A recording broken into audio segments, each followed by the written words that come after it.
If you've clicked this video, you probably want to save yourself a few pennies on your next trip. And when I say a few pennies, I mean potentially hundreds of pounds, because you all work really hard, or you've retired and worked really hard for the whole of your life, and you still don't want the holidays that you want to go on because everything is so expensive.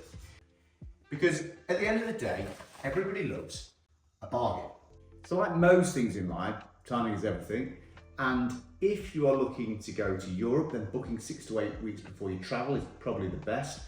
But if you're going more long haul, it's actually 3 to 6 months. Now, if you are going for exclusively package holidays, 6 months in advance is usually the best time to go, because you can save yourself up to 30%. However, if you are flexible, you're not tied down by holidays, then actually booking it last minute can save you literally hundreds of pounds. So keep checking last minute deals if you can. If you're not looking for a package holiday, then looking at things like Skyscanner and Google Flights will save you some money. If you look on Tuesdays and Fridays, lots of these brands have deals that they put on and they take off very quickly. So keep checking. This brings us on swiftly to cheap flights. Now, everyone is in the market for cheap flights for obvious reasons. Now, there are a couple of tricks that you can use to do so. The biggest one is using VPN or your phone's private browser, because airlines like to track what you're looking at and charge you accordingly. So using these things will save you a few pennies.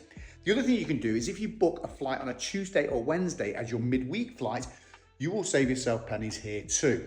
Now, the one thing you need to look out for that gets people is they book the cheap airlines like Wizz Air and Ryanair, which sound great at first and they sound like they're a lot cheaper.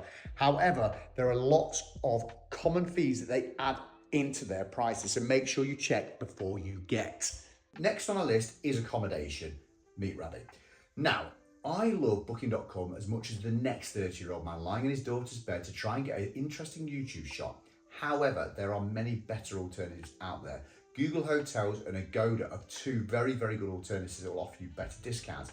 And if you can, do your research first and then go directly to their website of the hotel that you want for exclusive discounts. Now, this is getting strange, I know. Listen, if you want to go self-catering, then look at things like Airbnb. Now, you've all heard of Airbnb by now.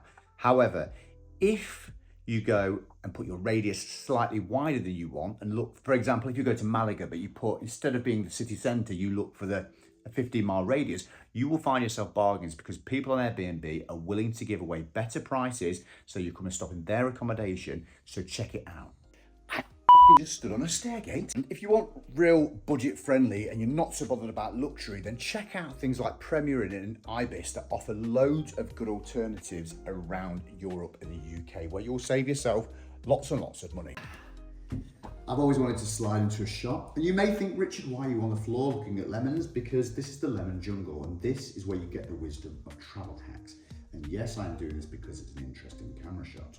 So, the first travel hack is if you can avoid taking suitcases on your holidays, this could save you hundreds of pounds. Now, if you've got 2 weeks in Barbados, it's very unlikely that you could just get away with this. But if you're doing a week, even 10 days, then I think you can do this, because let's be honest, if we're going on a holiday where it's sunny, we only wear shorts and sometimes even less than that. So do your best, buy vacuum packs, and try and even screw over the likes of Ryanair, where they like to measure how big your suitcase is that you can take. I promise this will save you hundreds of pounds. Also, make sure you're checking your credit cards for perks. Lots of credit cards will give you free travel insurance, they will give you access to airport lounges, and some of them will even give you some money back. And as we're in the lemon garden, look for things you can do abroad where it's free, such as visiting free museums, walking tours, some of you people like that, and parks. There are so many good things out there, so make sure you check. And there you have it. Thank you, you holiday enthusiasts and you money savers. If you found anything useful, then please do drop me a like and a subscribe. It would help me grow this channel. And I'm always open for learning. I get things wrong all the time and I miss things. So if there's any other tips or tricks that you've got that I've missed, please drop it in the comments below. Thank you so much for watching, and I'll see you on the next one.